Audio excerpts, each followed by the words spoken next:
Beberapa bulan sebelum acara puncak KTT G20 yang digelar di Bali pada November mendatang, stabilitas sistem keuangan Indonesia dalam kondisi yang masih terjaga, meskipun saat ini perekonomian global dilingkupi sejumlah sentimen negatif seperti perang Rusia-Ukraina dan tingginya inflasi.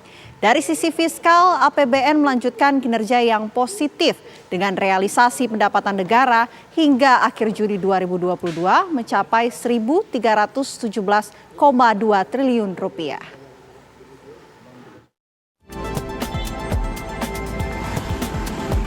Menjelang acara puncak KTT G20 yang digelar di Bali pada November mendatang, stabilitas sistem keuangan Indonesia saat ini berada dalam kondisi yang masih terjaga.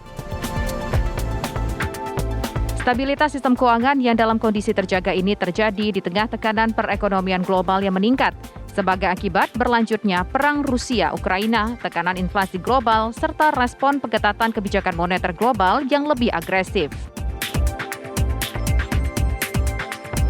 Menurut Menteri Keuangan Sri Mulyani, perbaikan perekonomian domestik pada triwulan 2 2022 terus berlanjut, ditopang oleh peningkatan konsumsi dan investasi serta kinerja ekspor. Hal ini adalah sentimen positif yang dimiliki Indonesia sebagai pemegang presidensi G20. Dari sisi fiskal, APBN melanjutkan kinerja positif. Realisasi pendapatan negara hingga akhir Juni 2022 mencapai 1.317,2 triliun rupiah.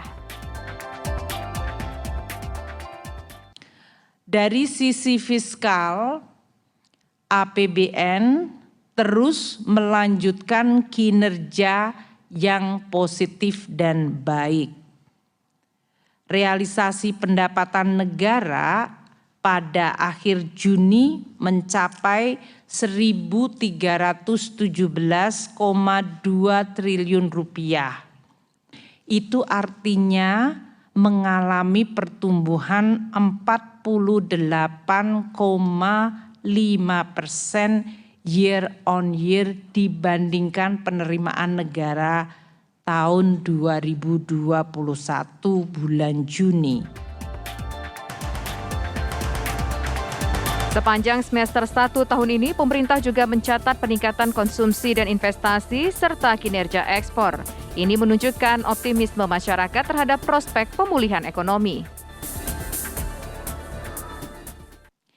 Indeks keyakinan konsumen (IKK) meningkat pada level 128,2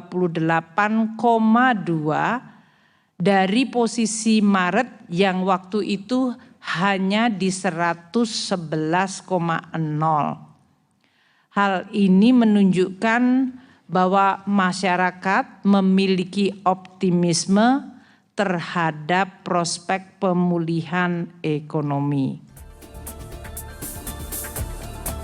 Kinerja perekonomian negara yang positif ini menjadi modal untuk mendorong resiliensi ekonomi serta menjaga momentum pemulihan ekonomi dengan tetap menjaga keberlanjutan fiskal jangka panjang. Dari Jakarta, tim TV One mengabarkan.